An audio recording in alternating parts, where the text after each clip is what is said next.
Hello students, so this is your physics teacher Sandeep Tiwari. In this video we will study the force on a moving charge.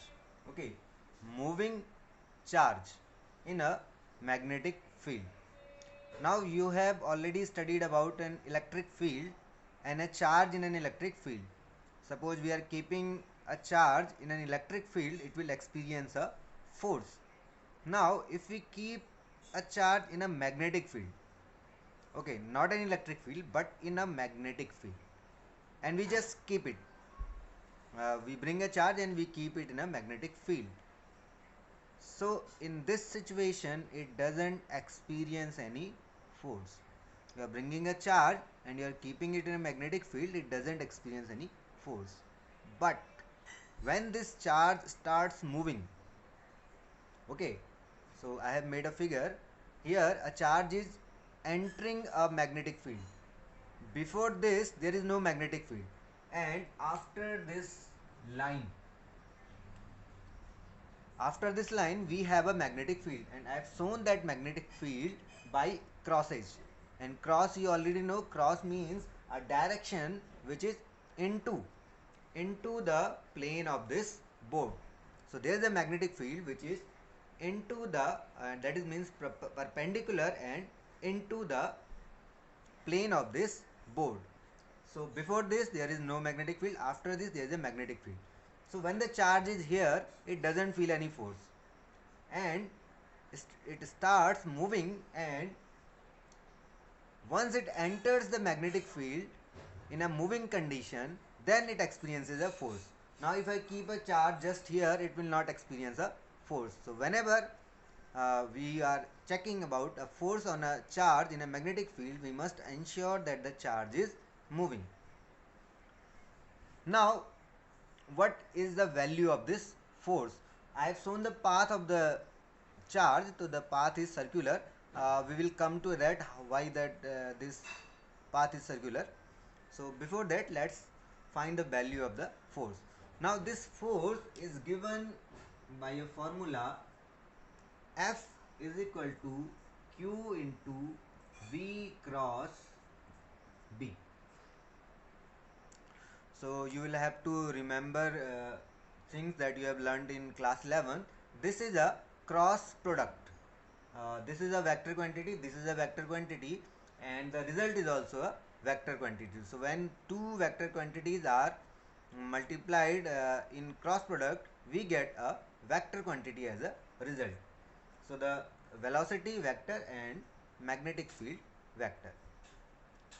Now, so as we know, the value of the force will be Q into VB sine theta, where theta is the angle between V and B.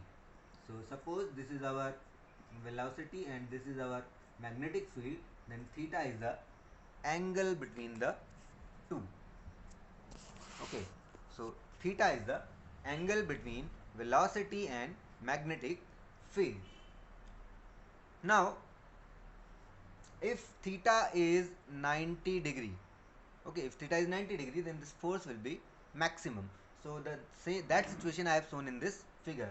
Here the magnetic field is in this direction and velocity is in this direction, so we can make it show it like this, okay, or in the figure I can show it like this, like okay, because the actual figure is the field is in this direction and the charge is coming from this direction. So field is inwards and charge is like this. So they are perpendicular, then the force is maximum. Now this is the magnitude of the force. Next thing that we will need is the direction of this force. So how do we find the direction of this force? So direction of magnetic force. So direction of magnetic force is also very important. So for that we have Fleming's left hand rule. This is Fleming's left hand rule, not right hand, left hand. So in this left hand rule, what we do that on the figure we take the direction of the magnetic field, and on the central finger we take the direction of the movement velocity of the charge, positive charge. Okay, if there is a negative charge, then the direction will be reversed. So for the direction of the movement of the positive charge, in that situation, the direction of force will be represented by the thumb. So we have to take these three fingers perpendicular to one another. Then here is the field, magnetic field.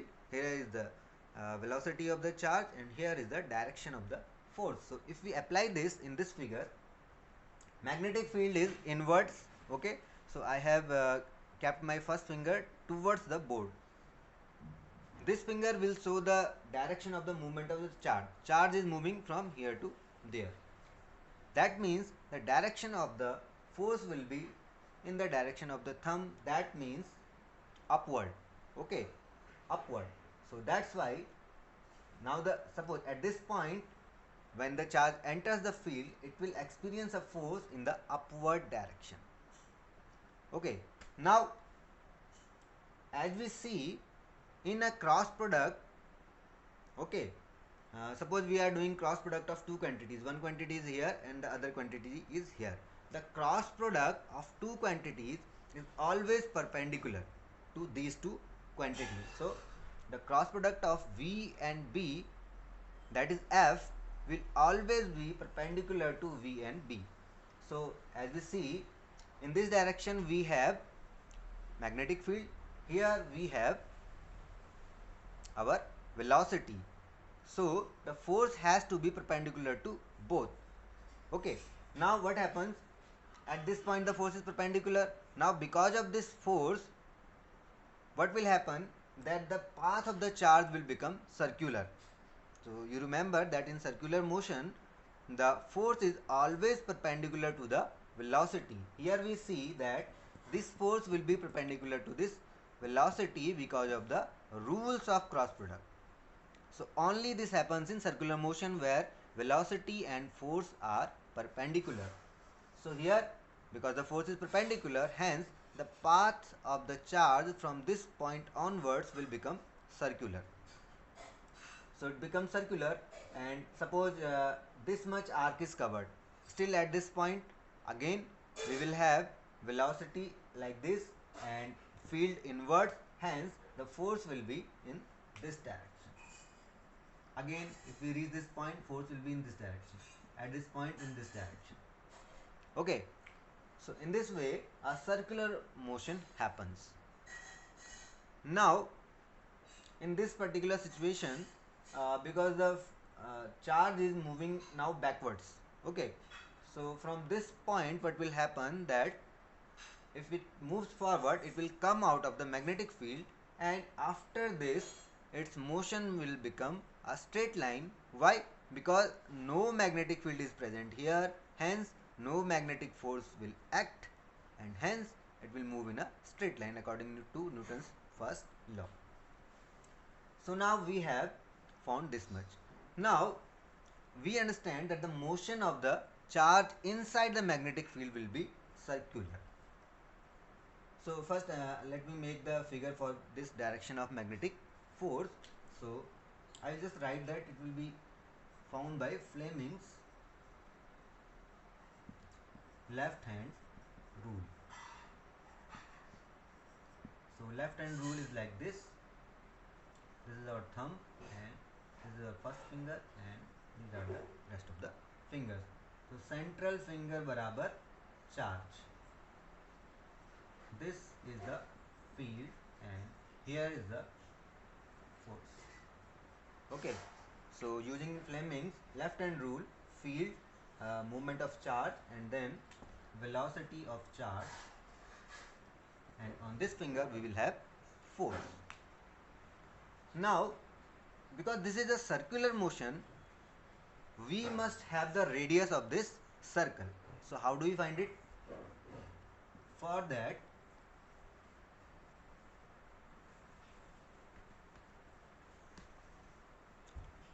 this is our force. So this force will be the centripetal force for this circular motion.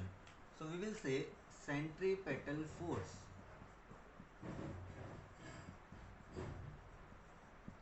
barabar magnetic force is equal to magnetic force. So if we keep them equal, centripetal force is always mv square over r is equal to qvb sine theta. Okay. Now if our theta is 90, for theta बराबर 90 degree, we will have sin theta as 1. So if we solve these two for theta बराबर 90 degree, sin theta is equal to 1. So by solving this, we will get radius is equal to, from here 1b will cancel out and this will become 1 mv over qb. We just have to rearrange this. So we will get radius as mv over qv. So the radius of this circular path will be this much. Now one more thing, if this is a circular path, then definitely, because the velocity will keep on changing but the speed will not change, direction is changing but amount of speed will not change. Why? Because the force is always perpendicular to the velocity. Okay, so we can say force is always perpendicular to the velocity. So whenever force and velocity are perpendicular, no work is done. Okay, because see, displacement and force are perpendicular, hence work is 0. Work is equal to 0. Now if work is 0, that means kinetic energy will not change. Remember work energy theorem, kinetic energy will not change. That means the speed will remain constant, and if the speed is constant, from this formula radius will also not change. So speed is constant, radius is also not changing. So we can find the time period of this circular path. Okay, time of completing one circular motion. Although in this situation one circular path will not complete, but still we can find what is the time period if in case the circle gets completed. So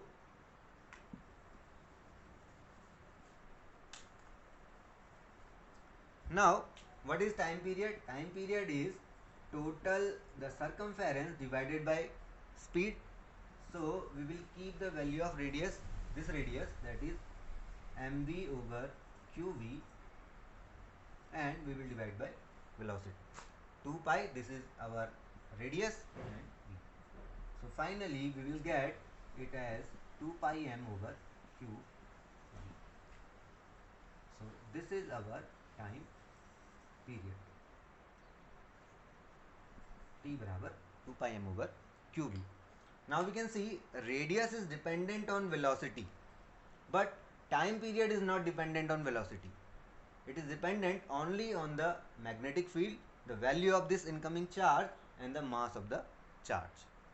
Okay, so whatever speed we throw this charge here with, the time period will not change. Now one interesting thing that I will tell you here, that is not needed for boards, but in JEE and NEET you will see such situations. Like here the charge is entering at 90 degree to this line. So if it will come out at 90 degree also. Okay, so whatever angle the charge makes here, it will make the same angle when it comes out. So if you want the charge to stay for a longer time inside, then what you have to do is that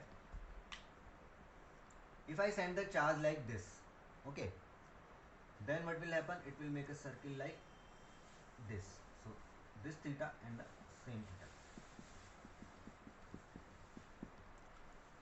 Okay, so if you want it to complete a circle inside, then you have to throw it at a very small angle from this line. So it will complete it like this, and it will come at the same angle here. So if this question can be asked directly in JEE, they can JEE and NEET. They will ask you what is the angle here.